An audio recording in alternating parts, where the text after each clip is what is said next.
करल जतन लतहा पाके नरतन लतहा करल जतन लतहा नहीं तो आवे माया हतुर काम गल सिया राम सिया राम सिया राम गल सिया राम सिया राम सिया राम पाके नरतन लतहा करल जतन लतहा पाके नरतन लतहा करल जतन लतहा नहीं तो आवे माया हतुर काम गल सिया राम सिया राम सिया राम गल सिया राम सिया राम सिया राम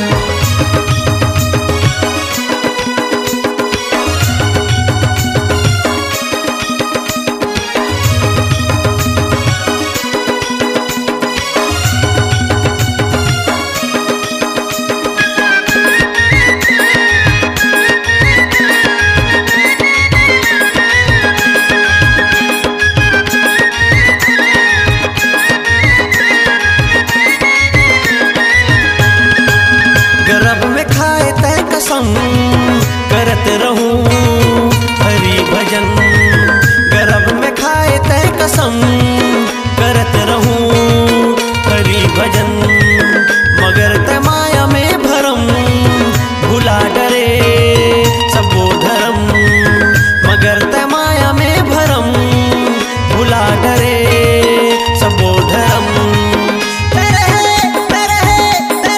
माया में बेखबर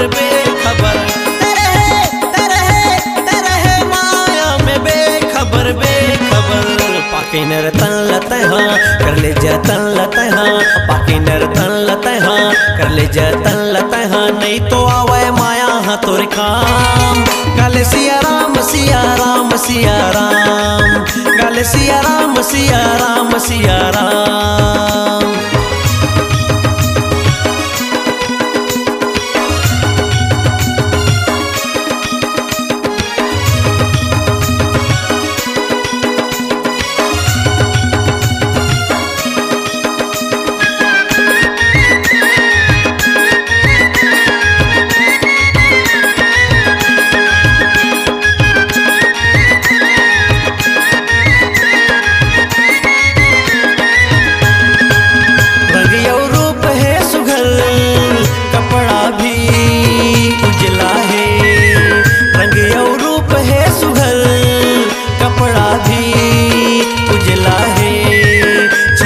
सोचे हस कभू मन कतका गंदला है छिन भर सोचे हस कभू मन कतका गंदला है तबुड़े माया में आठों पहर माया में आठों पहर पाके नरतन लतहा करले जतन लतहा पाके नरतन लतहा करले जतन लतहा नहीं तो आवे माया हतुर काम गल सिया राम सिया राम सिया राम गल सिया राम सिया राम सिया राम पाके नरतन लतहा करले जतन लतहा पाके नरतन लतहा करले जतन लतहा नहीं तो आवे माया हतुर काम गल सिया राम सिया राम सिया राम गल सिया राम सिया राम सिया राम गल सिया राम सिया राम सिया राम गल सिया राम सिया राम सिया राम गल सिया राम सिया राम सिया राम लखन सिया रामचंद्र की जय।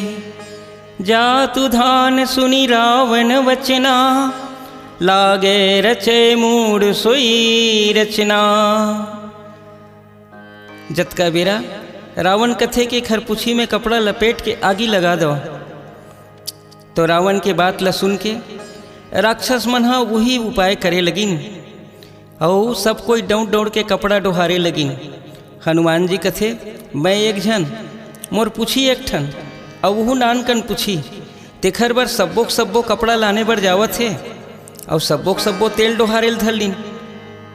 तो मैं ऐसे काम करो जो उनमें सबों के परिश्रम सफल हो जाए।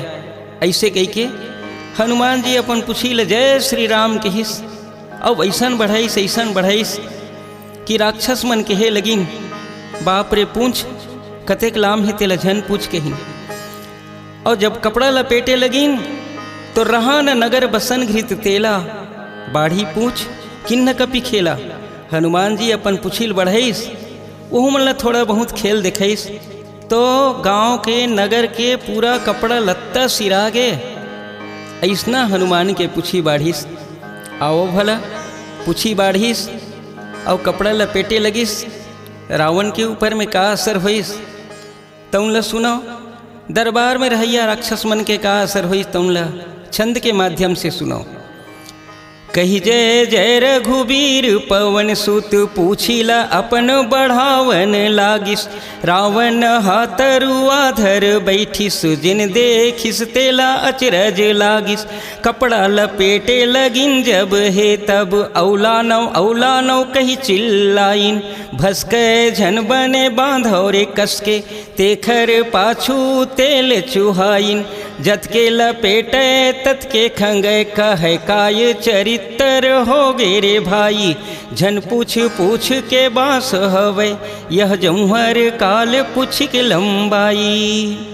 औलानो रे चद्दर कथरी दरी सरी, धोती के संग लुगरा लहंगाई।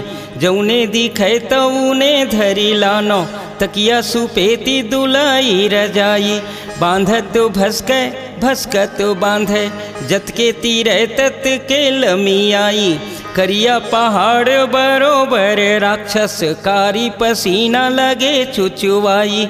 लथपथ हो गे पसीना के मारे, मानो दिखे जल डुबकी लगाई। बांधत हो हला कान के मारे, राक्षस के जीव गए खिसियाई। पूछ में आगी लगाए के पहली,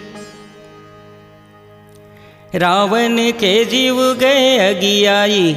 ए महिमा हनुमान पूछ के जेला, कत को बरन बेबरन नहीं जाई। पूत पवन सुत केसरी के, जेला अंजनी माई हा दूध पिलाई। रुद्र एकादश के अवतार है, पूछी में जेखर शक्ति समाई। तो परम आदरणीय सज्जन बिंदु, आप सब ला पता है कि एकादश रुद्र में से एक रुद्र हनुमान के रूप में अवतरित होके आए हैं और खरपूछ में पार्वती आकर के विराजमान हैं। तेखर पूछी में रावण हाँ आगी लगाना चाहते। बताओ भला वो कतका अज्ञानी हवे। और जतका बेरा कपड़ा लपेटत लपेटत अस्कटा गे, तब एक झन राक्षस का कही थे तेन ला सुनाओ आप मन।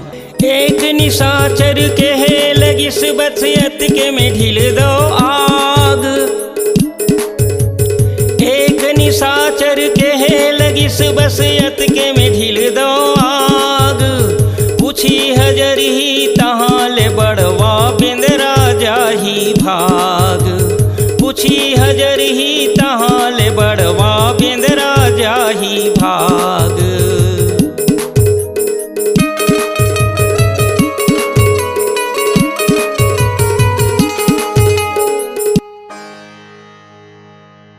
लखन सिया रामचंद्र की जय।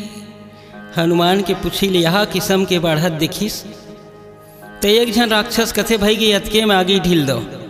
एखर पूछी जरही बेंद्रा बड़वा हो जही तहाँ ले भाग जही कह के कहिस। ऐसा अस्कटा के बांधत बांधत और काबर नहीं अस्कटा ही।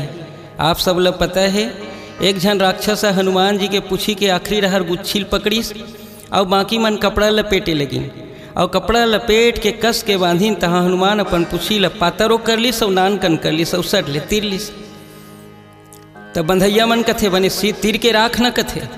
और जब तीर के धर थे तो जत के तीर तत के लामत जाए लामत जाए लामत जाए और बांधत बांधत बांधत बांधत अस्कटा जाए।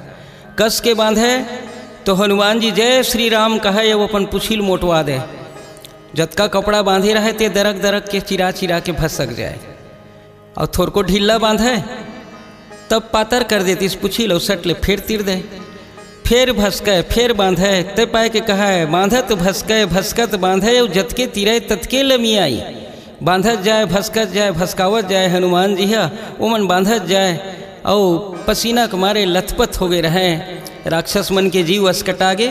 तेखर सेती कथे भई गे खर पूछी में अत के कपड़ा बांध के आगी लगा दो। पूछी जरही तहाँ ले बड़वा बेंद्रा खुदे भाग जही कहिस। ऐसना बेरा में हनुमान जी सोचते कि मैं हा तो मोर पूछी मांगी लगाही के सोचे च नहीं रहे हो, लेकिन जतका बेरा आए और अशोक के वृक्ष में मैं बैठे रहे हो तो सीता जी ला समझावत समझावत त्रिजटा हा जेन राक्षसीन मन सीता जी डरुहावत रहे तेन मन ला समझा के कहिस कि सुनो, मैं सपना देखे हाँ पहाती रात के और मोर सपना निच्चर सच हो ही। मैं सुने हाँ देखे हो कि एक ठन बेंद्रा आए है और पूरा लंकल जला दिस कही के। ये बात ला सुरता करके हनुमान जी कथे कि वो दिन त्रिजटा कहरी से आवाज बरे मन आगिच लगाए कोशिश करत है तो वास्तविक में सरस्वती इखर माथा माँ के बैठ गए और मोला लंका जलाना जरूरी ही तैसे बरोबर लागत है। यही भगवानों की इच्छा होही। ऐसे जान के हनुमान जी अपन मन में कथे और का कथे तेन लाओ भजन के माध्यम से सुनो। हनुमान जी कथे आए हन तैसे डंका बजा के जाबोगा, अब लंका लंका लंका जला के जाबोगा। लखन सिया रामचंद्र की जय।